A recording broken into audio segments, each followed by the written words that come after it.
My name is Derek Connor, and I'm an attorney at the law firm of Connor & Connor, and today I'm going to talk to you a little bit about artificial intelligence and how you can use it in your business and what some of the risks can be.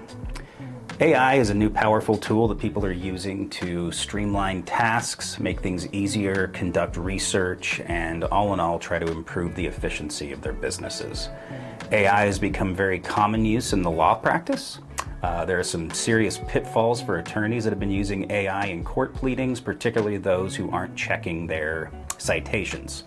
Citing to a case that doesn't exist is a surefire way to get on the bad side of a judge in a litigation matter, so I highly recommend attorneys that are out there that you are double and triple checking your cites, particularly if you're having an associate or another attorney or a contractor conduct the research for you. When it comes to legal research, you need to do it yourself and you need to double check and make sure it's right before you file that pleading with the court. As you know, Rule 11 can be a bad thing for attorneys to run afoul of, so make sure you're double checking your citations. As far as AI use in my own practice, I've tried it out a couple times to do some things, particularly in the cannabis world. I had a AI model draft a standard operating procedure for a very basic function that happens at a cultivation facility, washing your hands, standard operating procedure. And I'd say it came pretty close. It was about 80% compliant with Nevada laws and regulations, and I was impressed. I think somebody could take that system, ask it to prepare a document like that for them, but as long as they're double checking, it would actually make the task quite a bit easier and save a lot of time. Some of the things to think about with AI you need to worry about. Intellectual property, there's a question with AI models that are creating these standard operating procedures or creating contracts or what have you, is who owns the intellectual property behind that? Is that owned by you, or is it owned by the system that made the AI company that prepared the documents for you?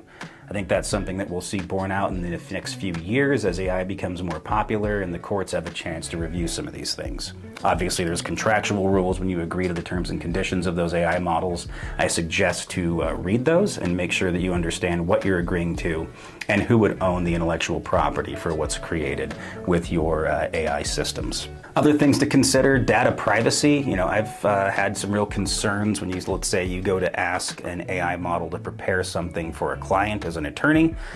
You don't want to use any client-specific information. And I've worried, if you do put this in there and ask about a specific legal issue or legal topic that may be a concern in one of your current cases or a concern to your non-legal business, how safe is that going to be? Do you have to worry about another party being able to find that, or do you have to worry about any disclosure issues, making a disclosure, as it were, to a AI model? So things to think about, and again, something I think that we're going to see develop more as an area of the law as AI becomes more common, and as we see more possible legislation regulating AI, which has been a pretty hot topic of the news lately. Something else to consider, AI models, some of them are given biases in their structures, and you have to worry about, will the bias that's built into the AI system give you a biased result? You don't want to run afoul of any discrimination laws. If there's some sort of reason you're using this for hiring or for customers and that sort of thing, you want to make sure that your AI system does not give you bad legal advice. And that's what attorneys are for, legal advice, not AI systems. Other things to consider are what happens if AI gives you bad advice? Who's accountable? If you're an attorney, you're going to be accountable. It's up to you as an attorney to check and make sure that the advice or the documents that are coming out of an AI system, that they're correct.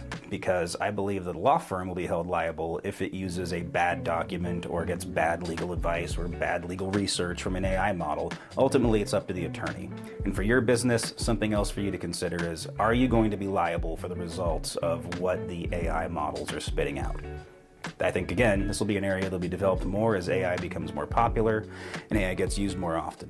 So with that in mind, I would suggest that anyone out there who's considering using AI in their business, take your time. This is still a new technology that people are trying to use, and make sure that it's right, because there's no substitute for double and triple checking things to make sure that they are correct before you give them to a customer, before you use them in your business, or before you try to use them in your law practice. Thank you. My name is Derek Connor, again, an attorney at Connor & Connor PLLC here in Nevada. Have a great day.